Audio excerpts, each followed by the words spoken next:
अब आज की वो खबर जो चिंता पैदा करती है और उससे हम आपको खबरदार करने वाले हैं। आम आदमी जो स्वास्थ्य केंद्र हैं सरकार के, वहां पर क्यों जाता है? जाता है कि उसे सस्ते में इलाज मिल जाएगा, सुविधाएं मिल जाएंगी। सरकार भी दावा करती है कि मुफ्त दवा दी जाती है लोगों को, लेकिन अगर वही मुफ्त दावा है कि एक बच्चे की जान ले ले, उसी मुफ्त दवा को लेकर जो दावा किया जाता है कि कई बच्चे बीमार हो जाते हैं, तो जरूरी है कि खबरदार किया जाए। ये पूरा मामला जो है ये राजस्थान का है, जहां पर एक स्वास्थ्य केंद्र पर यह दावा किया जा रहा है कि कफ सिरप पीने की वजह से एक बच्चे की जान चली गई और कई बीमार हो गए। बहुत ध्यान से देश में सबको खबरदार करती है खबर देखिए। अगर आपके बच्चे को आम आदमी से जुड़ी ये वो खबर है जिस पर तुरंत ध्यान देना जरूरी है, क्योंकि सरकारें यही तो कहती हैं कि जनता को मुफ्त इलाज सरकारी स्वास्थ्य केंद्र पर मुफ्त दवा के साथ दिया जाता है। इसी दावे पर तो सरकारें अपनी वाहवाही बटोरती हैं, अपनी पीठ थपथपाती हैं और आम आदमी से वोट लेती हैं। लेकिन जब वही मुफ्त दवा जनता के कलेजे के टुकड़े की जिंदगी को लीलने लगे तो जरूरी है खबरदार किया जाए आम आदमी को भी और उस सरकारी व्यवस्था को भी। तारीख 28 सितंबर, जगह बयाना ब्लॉक, भरतपुर। यहां सरकारी सामुदायिक स्वास्थ्य केंद्र से 4 साल के गगन को खांसी के इलाज के नाम पर यही डेक्स्ट्रोमेथोर्फन हाइड्रोब्रोमाइड सिरप दिया गया। लेकिन जिस सरकारी हेल्थ सेंटर पर सरकार लिखवाती है आरोग्यम परमम धनम, वहीं से दिए गए कफ सिरप को पीकर दावा है मासूम गगन की तबीयत इतनी बिगड़ गई कि उसे अस्पताल में भर्ती करना पड़ा, वेंटिलेटर पर डालना पड़ा। सिरप पीने के बाद बच्चे को बेहोशी आ गई, उसके दिल की धड़कन बढ़ने लगी।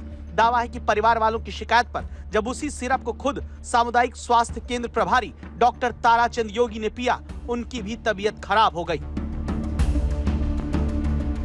भरतपुर का मामला इकलौता नहीं है, क्योंकि तारीख 29 सितंबर, जगह सीकर, राजस्थान, जहां दावा है कि खोरी ब्राह्मणन गांव में 5 साल के नित्यांश की जान सरकारी हेल्थ सेंटर से मिले कफ सिरप को पीने के बाद चली गई।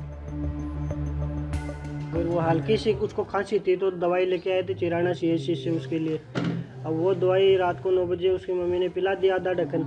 अब वो आधा ढक्कन पीने के बाद में सो गया। सोने के बाद में उसको 3 बजे चेत हुआ तो पानी 2 घूंट पानी की पिला दी, वो फिर सो गया। फिर 5 बजे सुबह उसको चेत नहीं हुआ, वो बेहोशी हालत में था। तो दादी जी, मम्मी, बुआ जी वो सब गांव के डॉक्टर के पास लेके गए।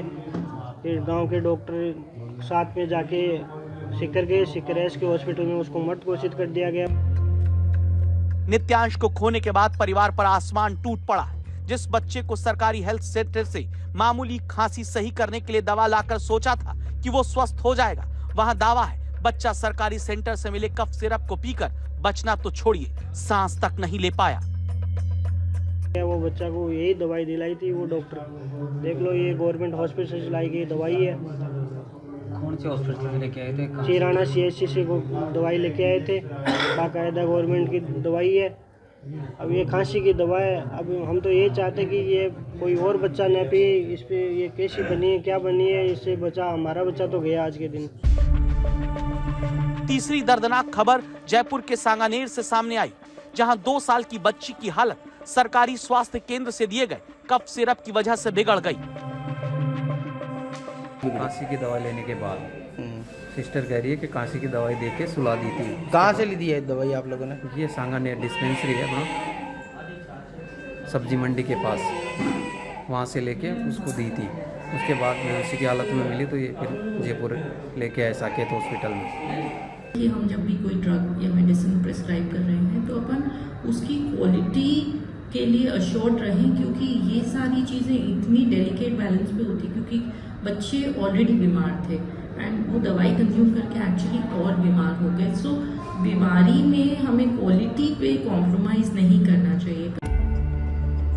अब सवाल है कि राजस्थान के सरकारी स्वास्थ्य केंद्रों पर ऐसा कफ सिरप बांटा जा रहा है जो बच्चों के लिए खतरनाक है, या फिर चूक कहीं और हो रही है? आज तक इस बड़े मुद्दे पर खबरदार करते हुए अजय फाटक, ड्रग कंट्रोलर राजस्थान के पास पहुंचता है, जो कहते हैं कि डेक्स्ट्रोमेथोर्फन हाइड्रोब्रोमाइड सिरप के उपयोग पर तुरंत रोक राजस्थान में लगा दी गई है। भरतपुर और सीकर से शिकायत आई थी कि ये डेक्स्ट्रोमेथोर्फन सिरप जो है इससे बच्चों को लेने पे परेशानी आई, तो इसके लिए हमने तुरंत वहाँ पे जांच कराई और जांच कराने के बाद में गुणवत्ता के लिए जांच के लिए सैंपल्स ड्रॉ किए, जिसको हमने प्रयोगशाला के अंदर भेज दिए हैं। और साथ ही साथ इस दवाई के उपयोग के ऊपर रोक लगा दी गई है। ये हमारे द्वारा प्रारंभिक स्तर पर कार्रवाई की गई है। और अभी झुंझुनू से भी शिकायत आई थी, तो हमने झुंझुनू के अंदर भी दवाई के नमूने ले लिए हैं और उसको लैब में जमा करा दिए हैं। सवाल है कि जांच तो आप कर लेंगे, लेकिन बच्चे की जिंदगी कैसे लौटाएंगे? और सवाल ये कि पहले क्या कोई जांच नहीं की गई?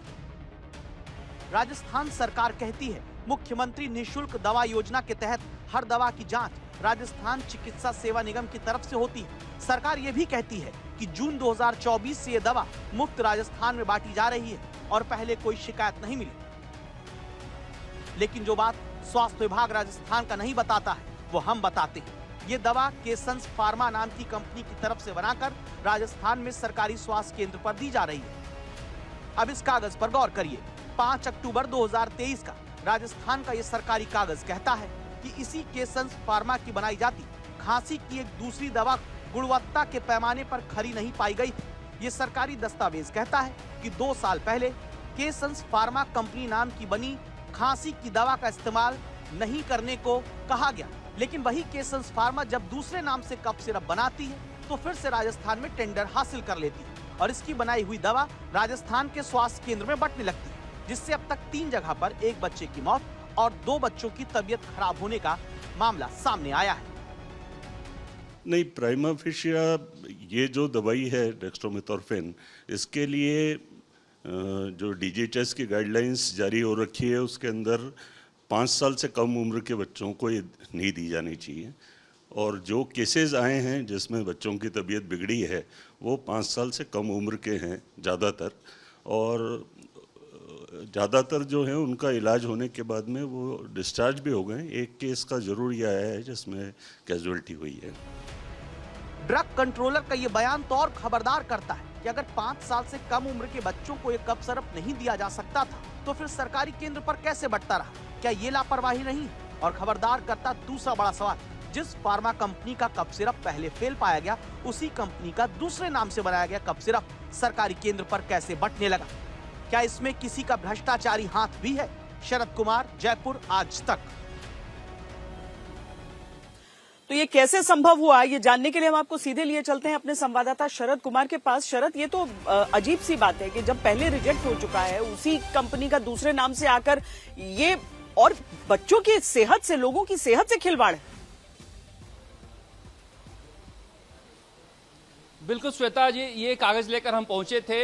जो RMCL है, जो दवा खरीद करती है, सरकारी कंपनी है और डिस्पेंसरी को भेजती है CSC PSC को, तो जो उसके इंचार्ज हैं उन्होंने कहा पुखराज सेन जी ने कि ये तो हमें आज पता चल पा रहा है कि ये इसकी जो दवा थी वो अमानक घोषित हो चुकी है। 2023 में ही 2024 में पाबंदी लग चुकी है, ये तो हमें पता ही नहीं था। तो हमने कहा फिर इसकी दवा खरीदी कैसे जा रही है? उन्होंने कहा कि 2 साल पुराना टेंडर है, हमारी सरकार, ये नई सरकार जो आई उससे पहले का टेंडर था, हम लोगों ने चेक नहीं किया, वही जारी रहा। यानी कि अब ये कह रहे हैं कि 2 साल पहले का टेंडर था, नई सरकार आने पर हमने चेक नहीं किया इसलिए इसकी दवा जारी थी। मगर ये लापरवाही है, भ्रष्टाचार है। जब 2023 में ही खांसी की दवा पर ही पाबंदी लगी है, खांसी की दवा ही अमानक घोषित हुई है, तो दूसरे साल्ट कॉम्बिनेशन के साथ उसे कैसे ठेका मिल गया, वो भी जयपुर में? ये एक बड़ा जांच का विषय है। जी, वाकई बड़ा सवाल है। बहुत शुक्रिया शरद इस पूरी जानकारी के लिए।